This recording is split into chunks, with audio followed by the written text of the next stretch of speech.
my dear friends, and welcome back to another video. Before we get into it, I must warn you that this one contains possible spoilers for Season 3, so if you don't want to be spoiled, you might want to give this one a miss, but with that said, let's dive into it.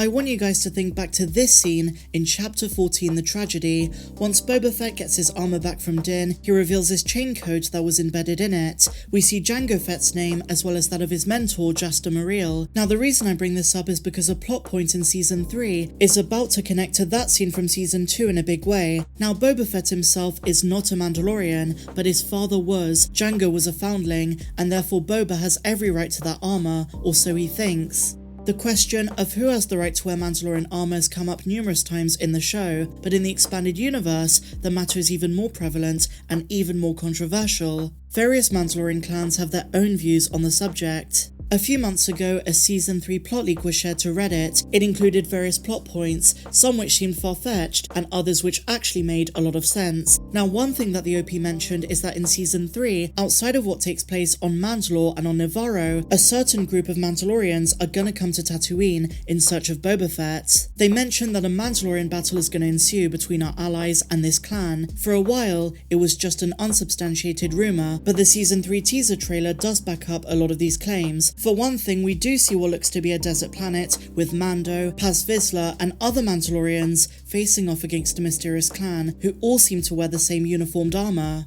I went back over the trailer last night, and with the leaks in mind, I'm pretty convinced that these Mandalorians are the ones who are after Boba Fett. And the reason they're after him is they don't think he's worthy of wearing the Mandalorian armor. Now, either they knew Jango Fett and know that Boba wears his armor, or they were tipped off about the new daimyo of Tatooine who wears Mandalorian armor and they want to investigate. But something I do want to consider in this theory is if at one stage in the past they were associated with Jango Fett or even his master Jaster Mereel, then that means that this clan is bad news and probably the most dangerous Mandalorians that we've ever come across. If this is the case, then I suspect these guys might be an extreme faction of the Journeyman Protectors from Concord Dawn, not the ones we met in Star Wars Rebels, but the old ones from the expanded universe. Or alternatively, they could be a new iteration of what were known as the true Mandalorians. These were a group of Mandalorian super commandos who, much like the tribe, had a deep devotion to their homeworld of Mandalore, but also followed a very strict set of rules. They were vehemently anti-Death Watch, which if they do come into the show, will put them in direct conflict with Bo-Katan and her past. The true Mandalorians were warrior culture and held pretty radical ideals that called for more savage tactics from Mandalorians. They didn't mind the violence. True Mandos followed what is known as the Super Commando Codex. This was basically a code of ethics and elaborated on what's called the Res Nare, the 6 basic tenets of Mandalorian culture.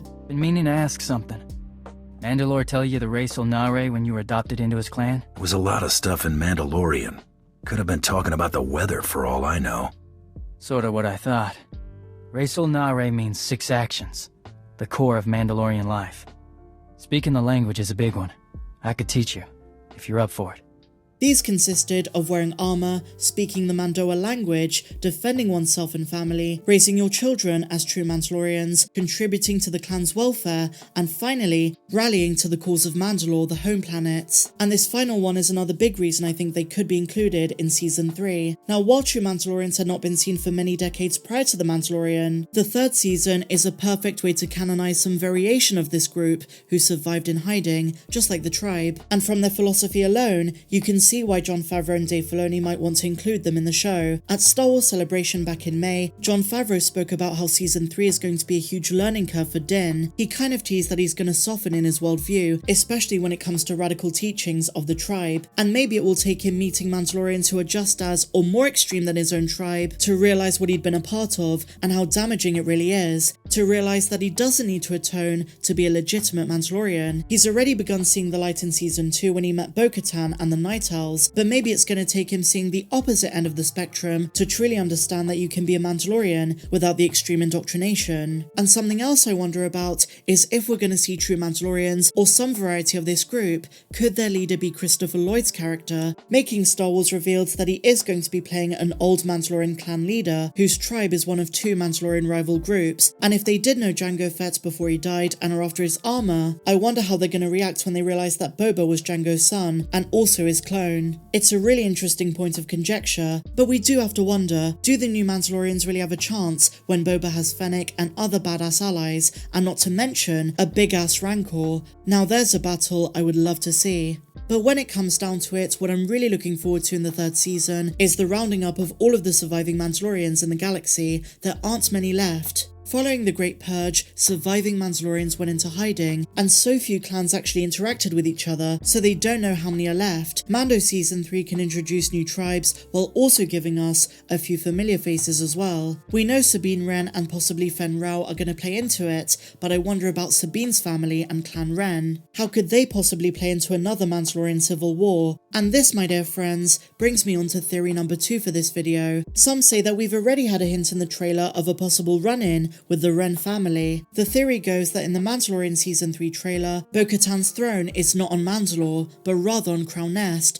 the cold snowy planet that Clan Wren lives on, the one we see in Star Wars Rebels. In the Mandalorian Season 2, Bo-Katan mentions the need to build a fleet to retake Mandalore. And after they capture an Imperial Gazanti-class cruiser on Trask and Moff Gideon's Imperial cruiser, both ships could be part of a larger makeshift fleet around Krownest, and Krownest is the perfect planet, the perfect staging area planet, because of its proximity to Mandalore.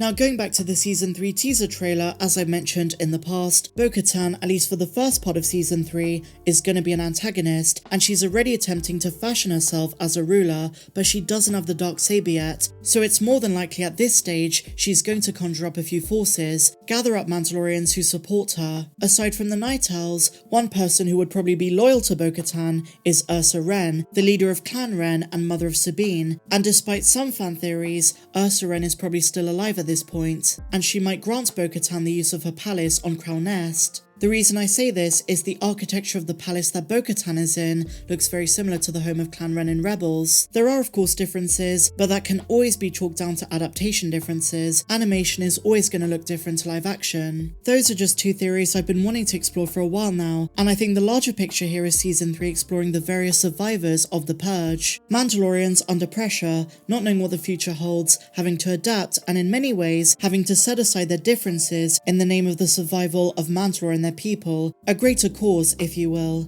I believe that whatever conflict is going to occur is going to be resolved by the end of the season, as they do have to think as one at some stage and not be so tribalistic to their clans. Maybe there's a deeper message there. And what's fascinating to me is going to be where Din finds himself in all of this, because he's also got the responsibility of Grogu. Is he going to rise to the occasion of what the Darksaber calls him to do, unite Mandalore and lead in a new era, or are there more twists and turns heading our way? We're just going to have to wait and see. As I covered the other day guys, it looks like good news for Season 3, because Carl Weathers did confirm, at least to his knowledge, that Season 3 is still coming in February of 2023. There is a bit of uncertainty though, and some fans think he just didn't get the memo about it being pushed back, or probably being pushed back. But share your thoughts in the comments down below guys, of everything I spoke about, and the two theories I explored. Do you think they're possible or even likely in Season 3? Share those in the comments. As always my dear friends, if you enjoyed this video, please be sure to give me a big fat thumbs up. Why not subscribe to the channel if you're new, and if you want more videos that you can't find here on YouTube, while also getting access to our Discord server, and so many other benefits like merch discounts and so on, then click the link down below.